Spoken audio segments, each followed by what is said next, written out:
Safe society वो होगी जो कि रेप फ्री होगी।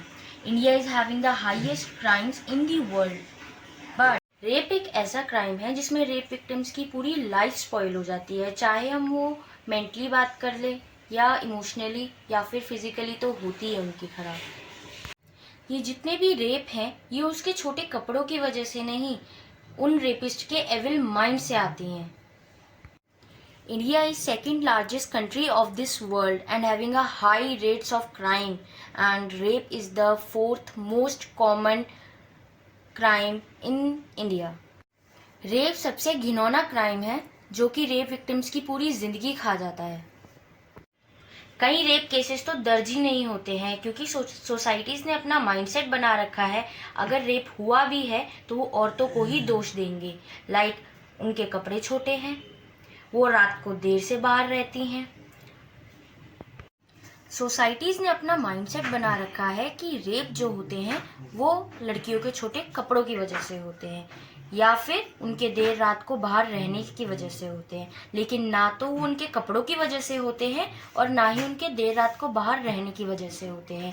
ये सिर्फ और सिर्फ रेपिस्ट के एविल माइंड के थ्रू किया गया एक क्राइम है, जिससे ना कि विक्टिम्स की कोई गलती है और ना ही कोई प्रॉब्लम है।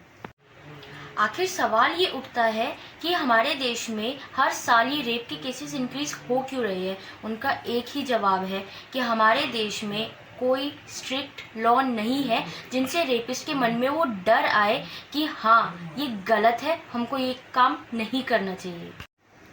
रेप एंड मर्डर के अलावा किसी भी तरह के रेप के लिए उम्र कैद नहीं है और नॉर्मल हमारे देश में रेप केसेस के लिए 7 से 20 साल तक की ही जेल लागू होती है, जबकि हमारे देश में लॉ ऐसा होना चाहिए जिसकी वजह से रेपिस्ट के दिमाग में जब रेप करने का ख्याल आए तो ही उनके मन में एक डर आ जाए कि नहीं, मुझे ये काम नहीं करना चाहिए क्योंकि इसका अंजाम बहुत ही बुरा हो सकता है।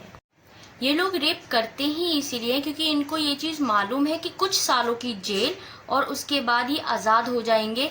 लोग तो क्या, सरकार तक भूल जाएंगी कि इन्होंने कुछ ऐसा काम किया भी था। मेरी ये अपील है हमारे देश के प्रधानमंत्री श्री नरेंद्र मोदी जी से कि जैसे आप महिला बिल को लेकर के आए हैं, इस दुष्कर्मों से बचाने के लिए भी एक लॉ का आना बहुत ज़्यादा ज़रूरी हो चुका है। इनको फांसी की सज़ा होना बहुत ज़्यादा ज़रूरी हो चुका है क्योंकि जब तक इनको अपनी जान जाने का डर नहीं होगा तब तक ये दूसरों की जान के साथ खेलने का दुष्कर्म कभी नहीं करेंगे।